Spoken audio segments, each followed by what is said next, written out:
여러분 안녕하십니까?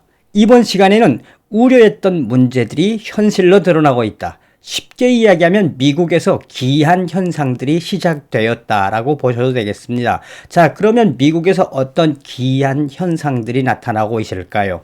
이 소식은 에포크 타임즈와 기타 다른 이 매체들이 소상하게 전하고 있습니다. 2월 16일 에포크 타임즈는 해리스는 여러 국가 원수를 불러 대통령의 관례 역할을 맡는다라는 제목의 기사에서 지금 미국에서는 매우 이례적이며 있을 수 없는 현상들이 나타나고 있으며 부통령이 새로운 행정부 출범 몇 주 만에 세계 국가 원수들과 접촉하는 것은 매우 기이한 현상이다. 이러한 기이한 현상에 대해 조 바이든의 침해설이 앞으로도 계속해서 등장할 것이다 라고 에포크 타임즈는 뉴욕 포스트를 인용을 했습니다. 정성찬TV 좋아요, 구독, 알림은 큰 힘이 되겠습니다. 후원해주시는 모든 분들께 가열차게 멸고. 자, 서두에도 말씀을 드렸습니다만 우려했던 문제가 현실로 드러났다.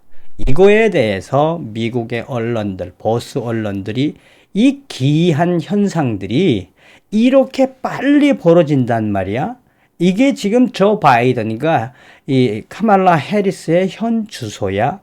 한바탕 어떻게 보시면 되냐 하면 조 바이든은 이제 점점점 퇴물이 하고 있구나. 대통령 취임식하고 몇 주가 됐다고 이제 드디어 카말라 해리스를 등장을 시켰느냐라고 질타를 하고 있습니다.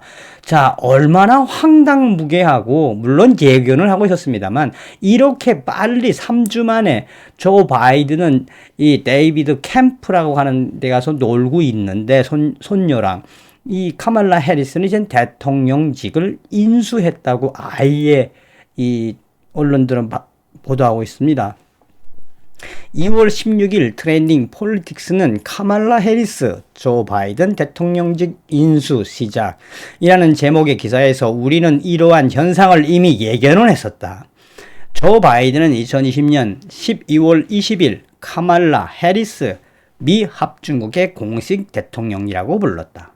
물론 침해설이 있기 때문에 실수한 것도 없지 않아 있겠습니다만 올해 2월 초 CNN은 조 바이든 행정부 카말라 해리스의 역할은 국회 상원에 있으며 카말라 해리스는 적어도 2022년까지 부통령의 역할보다 이제 해외에 나가는 부통령의 해외 역할보다 국내 문제에 집중할 것이라고 CNN은 밝혔다.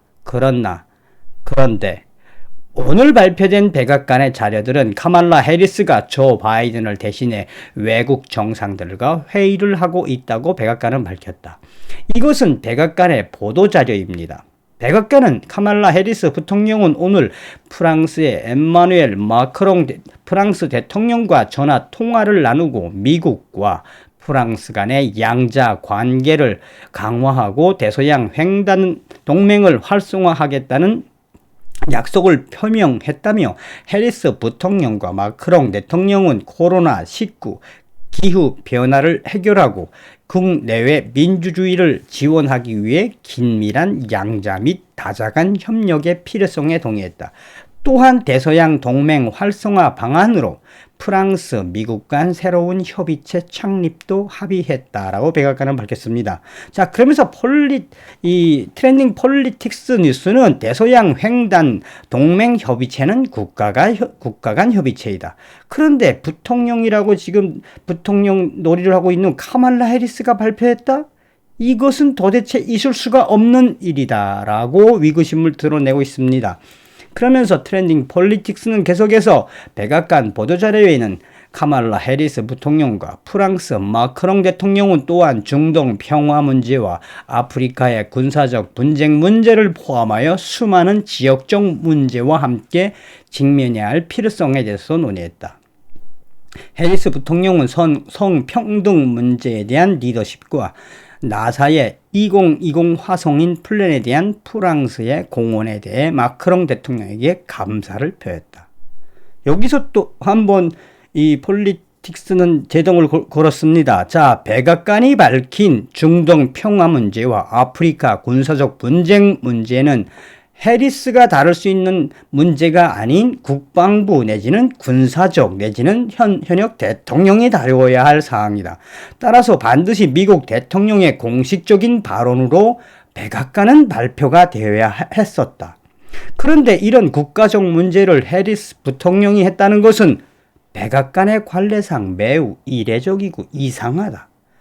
내셔널 펄스는 2월 15일 카말라 해리스 부통령은 캐나다 총리와 대화를 나누었으며 이러한 현상을 볼 때 조 바이든의 대통령직이 카말라 해리스로 넘어가는 과정에 있음을 시사했다고 밝혔다.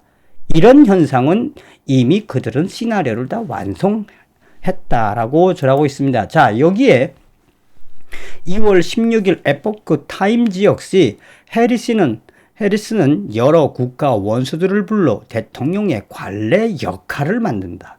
이게 이제 직역을 해서 그러는데 쉽게 말하면 하지 말아야 될, 대통령이 해야 될 일을 해리스가 해 라고 반어법으로 생각하셔도 되겠습니다. 내셔널 펄스는 기이한 현상이 미국에서 벌어지고 있다라고 말했다. 카말라 해리스 부통령은 최근 근본적으로 미국 대통령이 해야 하는 일인 여러 나라의 국가 수반들을 불렀다. 이것은 매우 이례적인 관계라고 전문가들은 말한다. 통상적으로 부통령들은 다른 나라 정상들을 호출하지 않는다. 해리스는 월요일 엠마누엘 마크롱 프랑스 대통령과 회담했다고 백악관은 밝혔다.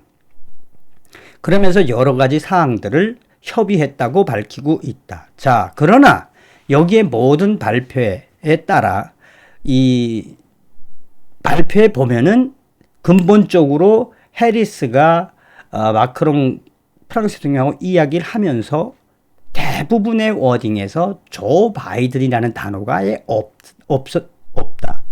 해리스는 트위터에 저와 프랑스 대통령 마크롱은 양국의 더 나은 미래를 구축하기를 기대한다라고 말했다. 해리스는 2월 초에도 주스틴 트루도 캐나다 총리와 통화를 했다. 백악관은 부통령으로서 캐나다 총리를 처음으로 호출한 것이라고 밝혔다. 캐나다 트루도 총리 대변인은 트루도 총리는 역사적인 선거에서 부통령을 축하했고 몬트리올에서 보낸 시간을 정중하게 회상했다라고 밝히고 있습니다. 자, 그러면서 하는 이야기인즉슨 통상적으로 부통령은 다른 나라 국가 원수를 거의 부르지 않는다. 마이크 펜스 부통령 시절 그는 여러 차례 국가 원수와 직접 방문을 했지만 그 나라에 가서 해리스처럼 트루도 캐나다 총리와 마크롱 프랑스 대통령과 직접 통화를 한 적이 없다. 부통령이 다른 나라 정상들을 호출하는 것은 매우 이례적이며 납득이 어려운 상황이다. 또한 그것을 백악관이 직접 발표하는 것도 관례상 어긋나는 월권 행위라고 내셔널 펄스는 말했다. 부통령이 새로운 행정부 출범 몇 주 만에 세계 국가 원수들과 접촉하는 것은 매우 기이한 현상이다 라고 16일 날 보도했다라고 전하고 있습니다. 그러니까 간단 심플하게 이야기하면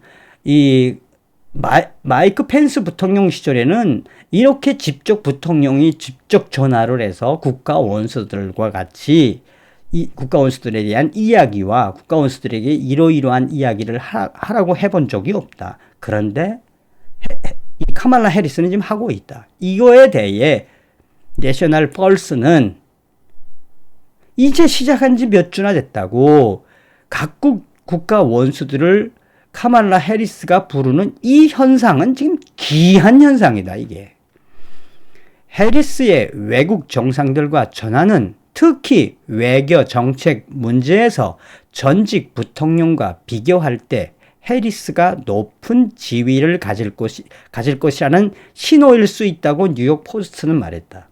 뉴욕 포스트는 아마도 조 바이든이 뒤에서 정면에서 일을 내세우는 거는 카말라 해리스, 실질적으로 카말라 해리스가 대통령 역할을 하고 조 바이든은 그냥 핫바지 대통령으로 상징성만 띌 것이다 라고 뉴욕 포스트를 인용을 했습니다. 그러면서 이러한 기이한 현상에 대해 조 바이든의 침해설은 앞으로도 계속해서 수면으로 등장할 것이다 라고 에포크 타임즈는 뉴욕 포스트를 인용을 했습니다. 자, 이번 시간에는 미국에서 지금 기이한 현상이 벌어지고 있다. 이미 다 알고 있는 사실이지만 이러한 기이한 현상은 바로 무엇이다? 그것은 바로 이 베이징 조와 또 카말라 해리스 미국 민주당의 거대한 커넥션으로 어쩔 수 없이 대통령이 된 조 바이든의 운명의 시간이 점점점 줄어들고 있다는 겁니다.